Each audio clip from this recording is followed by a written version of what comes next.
आप जो कह रहे थे। नहीं नहीं, हमारे यहाँ भी देखिए एक और बात बता दें, जो कहते हैं वेद में क्या बता दीजिए, एकमात्र धर्म ग्रंथ है जो कहता तर्क करो।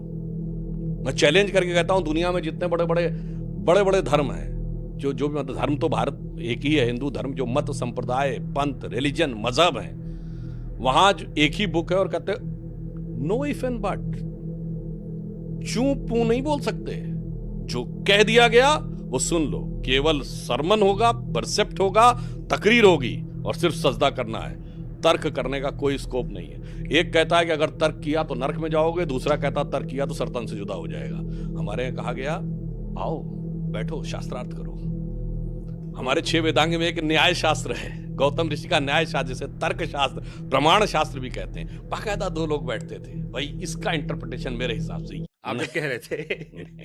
नहीं नहीं, हमारे यहाँ भी देखिए एक और बात बता दें, जो कहते हैं वेद में क्या बता दीजिए, एकमात्र धर्म ग्रंथ है जो कहता तर्क करो।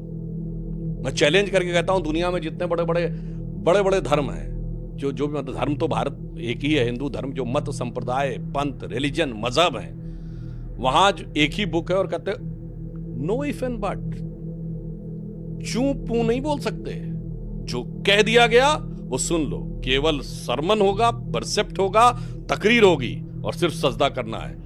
तर्क करने का कोई स्कोप नहीं है। एक कहता है कि अगर तर्क किया तो नरक में जाओगे, दूसरा कहता तर्क किया तो सरतन से जुदा हो जाएगा। हमारे यहाँ कहा गया आओ बैठो शास्त्रार्थ करो। हमारे 6 वेदांग में एक न्याय शास्त्र है, गौतम ऋषि का न्याय शास्त्र, जिसे तर्क शास्त्र प्रमाण शास्त्र भी कहते हैं। बाकायदा 2 लोग बैठते थे, भाई इसका इंटरप्रिटेशन मेरे हिसाब से